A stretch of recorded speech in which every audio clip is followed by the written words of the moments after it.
What we're about to go over now is a proof of Einstein's mass-energy equivalence relation. So this is actually going to be a bit of a mathematical proof of E equals mc squared. So what you may have read before is that the the total energy in a system, which includes rest energy and includes any kinetic energy or energy of movement of an object between two observers, has to be equal. The total energy of a system has to be equal, but the way that energy is divided based on different observers is different. So here we have the left side of an equation represents observer 1, and this right side represents observer 2. So observer 2 is saying that all of the energy that they measured in the system is kinetic energy or kinetic potential energy, where observer 1 says now there's a change of energy and kinetic energy 2 is lower, Ke or E2 is lower than Ke1. Okay, but the sum of the change in Ke2 is equal to sum of delta E, and this will be some form of release. So this can be light, this can be whatever. Sum of delta E plus Ke, or the change of delta E plus Ke2 equals Ke1. So that's what this is saying. So how do we reach this point, and how do we turn this into E equals mc squared? So we know that kinetic energy equals 1/2 mv squared.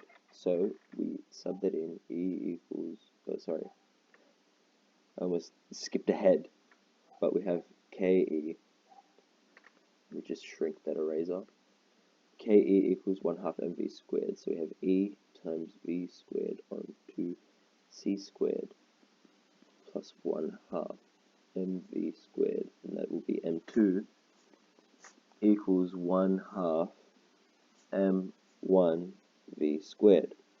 Now we can factor a few things out, so we can have 1/2 v squared, and that's E on E times 1 on c squared plus m2, yep, equals m1 times 1/2 v squared. And we can just cancel that because the velocities before and after, or the velocities between the two observers, are the same. So we cancel 1/2 v squared. And now we're left with this. Now, if the difference between m1 and m2 is a change, the difference between m1 and m2 represents a change in mass between different perspectives of a release in energy, what we can say is, because m1 is greater, m1 has to be greater than m2, because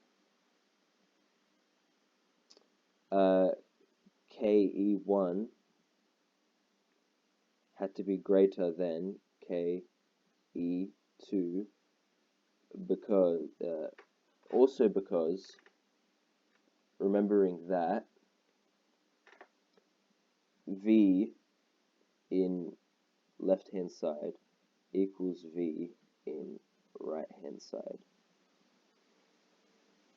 So remembering this fact, we need to justify this fact, and that is because Ke1 has to be greater than Ke2. The only thing that can justify that is m1 is greater than m2. So m1 minus m2 equals delta m, and we know that the energy we have on this side has already been established as a change. Delta E equals the only E left in the equation, so that can be energy of light or energy of, motion or electromagnetism or anything that we put in. So this energy left over in the equation is our change in E, which is our delta E. So if we have a delta M and delta E, they are a change in the same amount of time. So M is to E per second. That is what it's saying. That means that because we have delta M and delta E, a change in mass and a change in energy across the same time, mass and energy, there's a change, there's a relationship between their change because they change by that fixed amount in the same set amount of time. So what we can say is subtract M2 from both sides of the equation.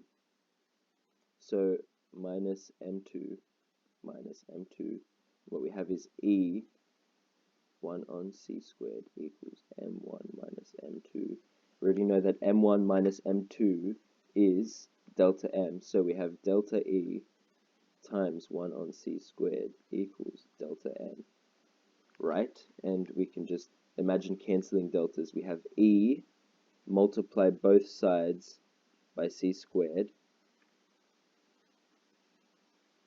We have E times 1 equals mc squared, or a little bit of a proof, E equals mc squared.